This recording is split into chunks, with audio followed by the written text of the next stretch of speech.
نحمدہ ونصلی علی رسولہ الکریم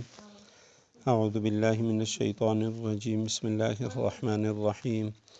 ولا تؤمنوا الا لمن تبع دینکم قل ان الہدی ہدی اللہ ان یؤتی احد مثل ما اوتیتم او یحاجوکم عند ربکم قل ان الفضل بید اللہ یؤتیہ من یشاء واللہ واسع علیم یختص برحمتہ من یشاء واللہ ذو الفضل العظیم صدق اللہ العظیم بسم اللہ الرحمن الرحیم ولا تؤمنوا الا لمن تبع دینکم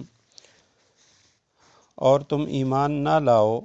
الا لمن تبع دینکم یعنی دل سے ان لوگوں کے سوا کسی کی بات نہ ماننا جو تمہارے دین کے متبع ہیں۔ قل آپ ان سے کہہ دیجئے ان الہدی ہدی اللہ ہدایت تو وہی ہدایت ہے جو اللہ کی دی ہوئی ہے۔ ان یؤتی احد مثل ما اوتیتم یہ ساری باتیں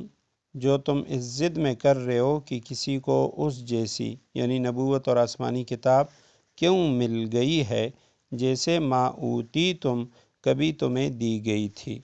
او یحاجوکم عند ربکم یا یہ مسلمان تمہارے رب کے آگے تم پر غالب کیوں آ گئے۔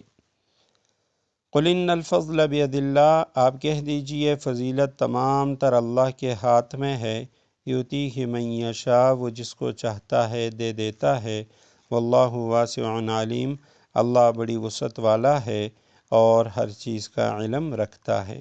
یختص برحمتہ من یشاء وہ اپنی رحمت کے لیے جس کو چاہتا ہے خاص طور پر منتخب کر لیتا ہے، واللہ ذو الفضل العظیم اور اللہ فضل عظیم کا مالک ہے۔ ولا تؤمنوا اور تم ایمان نہ لاؤ الا مگر لمن اس شخص پر یعنی تم تصدیق نہ کرو بات نہ مانو سوائے اس شخص کے تبع دینکم جو تمہارے دین کے پیروی کرے، تمہارے دین کے متبع شخص کے علاوہ تم کسی اور کی بات نہ مانو۔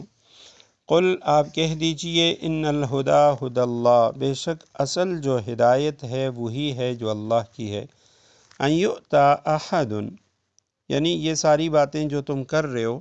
تو اس ضد میں کر رہے ہو ان یؤتی کہ دیا گیا احد دیا جائے احد کسی کو مثل اس جیسے ما اوتیتم جو تمہیں دیا گیا، یعنی ساری باتیں تم اس ضد میں کر رہے ہو کہ کسی کو اس جیسی چیز جیسے نبوت آسمانی کتاب تمہیں مل گئی اس طرح انہیں کیوں دی گئی ہے۔ قل آپ کہہ دیجئے او یحاجوکم یا وہ جھگڑا کریں یا وہ یعنی غالب آ جائیں،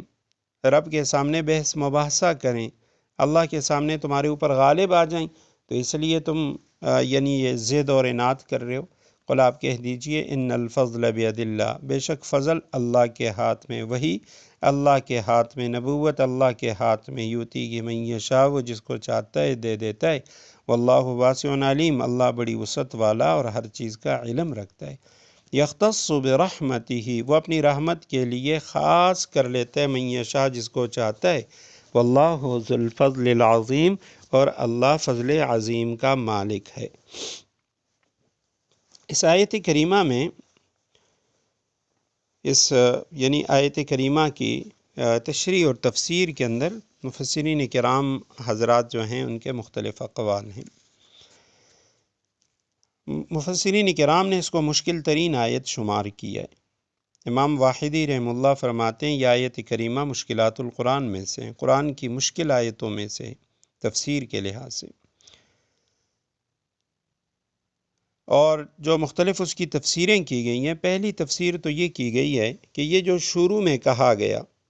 یعنی اہل یہود، پہلی آیت میں تھا قالت طائفۃ من اہل الکتاب، اہل کتاب میں سے یہودیوں میں سے کچھ لوگوں نے کہا کہ تم صبح کے وقت ایمان لے آؤ اور بعد میں انکار کر لو، تو یہ مقولہ بھی انہی کا ہے ولا تؤمنوا یہ یعنی انہی کا مقولہ ہے کہ وہی کہہ رہے ہیں اہل کتاب اپنی قوم والوں سے کہ تم ایمان نہ لاؤ مگر اس شخص پہ جو تمہارے دین کا پیروکار ہو۔ اور یہاں سے آگے قل ان الہدی ہدی اللہ یہ اللہ سبحانہ و تعالیٰ کا فرمان ہے۔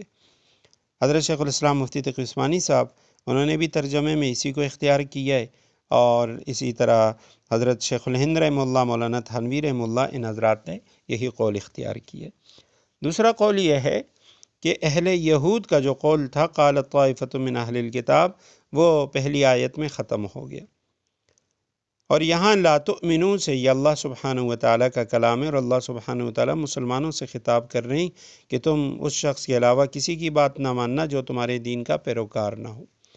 اور یہ یہودی جو تمہاری مخالفت کر رہے ہیں، تمہارے خلاف کھڑے ہو رہے ہیں، تم سے بغض اور حسد کر رہے ہیں، وہ اس وجہ سے وہ کہہ رہے ہیں کہ بھئی ہمیں بنی اسرائیل میں نبوت جاری و ساری تھی، تو یہ بنی اسماعیل میں کیوں چلی گئی، ان کو نبوت کیوں دی گئی ہے۔ اور ایک قول یہ ہے کہ یہ لا تؤمنو یہ یہودیوں کا قول ہے، اور آگے قل ان الہدی ھدی اللہ، یہ جملہ معترضہ ہے، تو یہ آخر تک یعنی یہود ہی کا کہنا ہے۔ اور بعض حضرات نے فرمایا کہ یہ جو آیت کریمہ میں ہے کہ وَلَا تُؤْمِنُوا إِلَّا لِمَنْ تَبِعَ دِينَكُمْ، تو یہاں یعنی یہودیوں کے اصل میں سازشوں کا ذکر ہو رہا ہے کہ یہودی کہہ رہے تھے لا تؤمنوا الا لمن تبع دینکم، یہود کے علاوہ کسی کو نہ ماننا، ان کی مذہبی عصبیت اس کا ذکر ہے، اور وہ اپنی قوم کے اندر مذہبی عصبیت کو بیدار کر رہے تھے۔ نمبر 2، قومی نخوت اور نسلی برتری کے احساس کو ہوا دے رہے تھے کہ تم اللہ کے لاڈلے ہو، اور ان یؤتی احد مثل ما اوتیتم او یحاجوکم عند ربکم، تو اللہ نے جو انعامات تم پر کیے ہیں وہ آپس میں کہہ رہے تھے وہ کسی پر نہیں ہیں،